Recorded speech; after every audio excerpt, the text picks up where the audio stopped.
when I wrote this book, it was really important for me to capture what people thought about the new New Orleans, as it's sometimes called. We hear that name a lot, but we're not always sure what it means.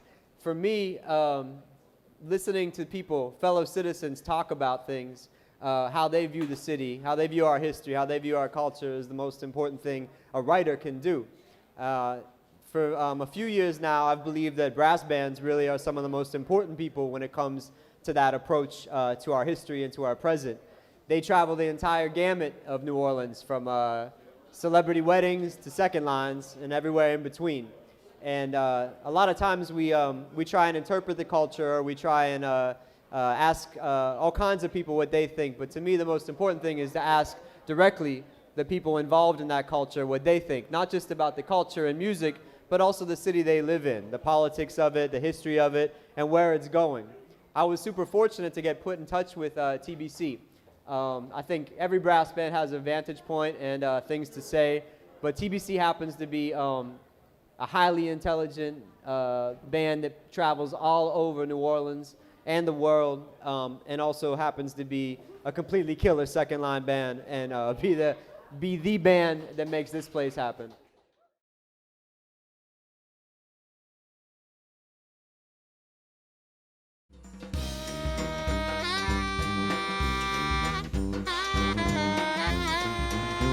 When did TBC come alive?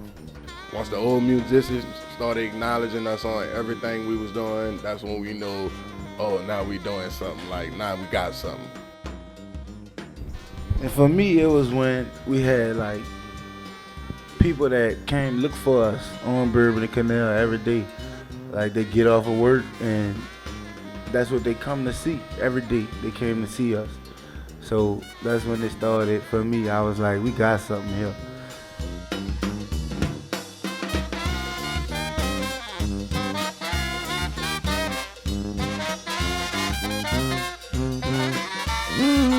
And why to be continued? We played with Big Al Carson on Birdman. He was like, he invited us in. We played when the Saints go marching in. All the tips we made, he gave it to us, and like he gave us a chance, and we sounded good.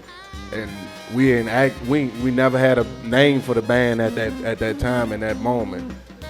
So we walked out of the club. He was like, "What's the name of your band?" As we walking out, we was like, "We don't know." He was like, "Well, it's to be continued," and everybody was like, "Oh."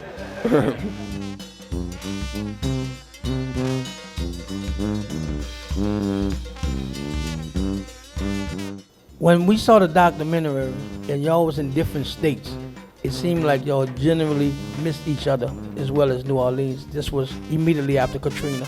Tell me about that experience, breaking up, going different ways, not being on Bourbon and Canal. It was like, you think the band was gonna get back together? And I done been to the city. I was like, no, my answer was no. I don't know.